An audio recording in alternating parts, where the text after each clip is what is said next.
Hello everyone, मेरा नाम नासिर नवाज है और मैं ऑस्ट्रेलिया में रजिस्टर्ड माइग्रेशन एजेंट हूँ। आज मैं बात कर रहा हूँ वर्क एक्सपीरियंस के हवाले से कि जब आप वर्क एक्सपीरियंस है वो क्लेम करते हैं उसको कैसे प्रेजेंट आपको करना है, यानी कि सब क्लास 491, 190, 189 या 482, 494 इसके हवाले से। तो आप वर्क एक्सपीरियंस को किस तरह क्लेम कर सकते हैं या क्या कौन कौन से डॉक्यूमेंट्स आपको चाहिए। आमतौर पे जैसे आपको वर्क एक्सपीरियंस में सबसे पहले आपको चाहिए reference letter from the employer. अच्छा, रेफरेंस लेटर जो है उसका एक स्पेसिफिक फॉर्मेट होता है। उसके अंदर आपका नाम आता है, आप कितने आवर जो है पर वीक काम करते रहे, कब से लेकर कब तक काम करते रहे, किस पोजीशन पे काम करते रहे, और मोस्ट इंपॉर्टेंटली आपके जो टास्क हैं या ड्यूटीज हैं वो क्या हैं। आमतौर पे ये एंस्को कोड में दिया होता है कि आपके टास्क एंड ड्यूटीज क्या हो सकती हैं, यानी आपकी जो ऑक्यूपेशन है उसमें क्या हो सकती हैं, लेकिन आपने इस चीज का बहुत ख्याल रखना है कि आपने उसको कॉपी पेस्ट नहीं कर लेना। मिसाल के तौर पे जैसा वहां पे लिखा हुआ है एग्जैक्टली वहां पे उसकी स्पिरिट को आपने जरूर लिखना है कि आपका जो मेन जो काम करते रहे हैं उसके अंदर टास्क वगैरह क्या थे, लेकिन उसको कॉपी पेस्ट नहीं कर लेना कि उससे क्या होगा, उससे ये लगेगा कि आपने खुद से बना के लिखा। ये कॉपी पेस्ट वो डिपार्टमेंट को पता चल जाता है तो इससे प्रॉब्लम क्रिएट हो सकती हैं। दूसरे नंबर पे जो सैलरी है वो कैश नहीं होनी चाहिए। बहुत सारे मुल्कों से तो बिल्कुल भी कैश सैलरी को एक्सेप्टेबल ये नहीं है। यानी कि एक ऑर्गेनाइजेशन है, आप एक तरफ ये कहते हैं ये बहुत बड़ी ऑर्गेनाइजेशन है, उसमें लेट्स से 20, 50, 100 लोग काम कर रहे हैं, लेकिन दूसरी तरफ आप ये कहते हैं कि कैश सैलरी लेते रहे हैं, तो it may raise the flag कि जो कैश सैलरी है वो प्रिफरेबल नहीं है।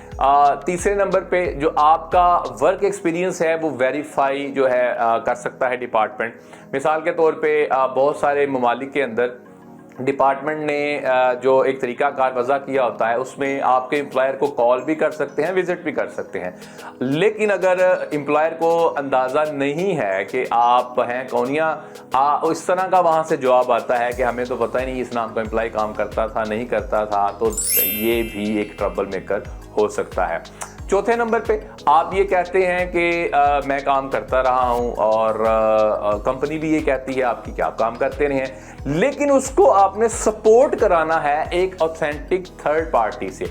ऑथेंटिक थर्ड पार्टी का मतलब यहां पे क्या है? मिसाल के तौर पे आप कहते हैं मैं सैलरी लेता रहा हूं या लेती रही हूं, तो जो एक बैंक है वो थर्ड पार्टी है ऑथेंटिक, तो वहां पे अगर आपके सैलरी आती रही है तो इससे इसको कोरोबोरेट किया जा सकता है। या आप मिसाल के तौर पे टैक्स रिटर्न जो है भरते रहे हैं, तो आपका जो भी रेवेन्यू डिपार्टमेंट है वो अगर ये कहता है कि आप जो है ये करते रहे हैं काम, तो वो भी ऑथेंटिक है। तीसरे नंबर पे आपका जैसे ऑस्ट्रेलिया के अंदर सुपरनेशन फंड है, बहुत सारे ममालिक के अंदर प्रोविडेंट फंड है, अगर वो भी मौजूद है तो इसका ये मतलब है वो ऑथेंटिकेट कर रहा है आपके जो भी आपने कहा क्लेम कर रहे हैं कि मैं ये काम करता रहा हूं, तो उस हवाले से उसने उसको ऑथेंटिकेट किया।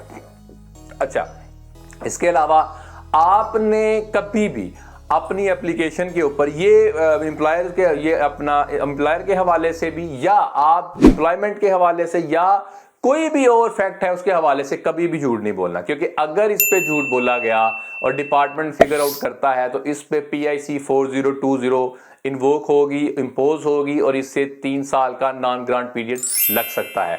अभी के लिए यही टिप्स है, follow for more. Thank you.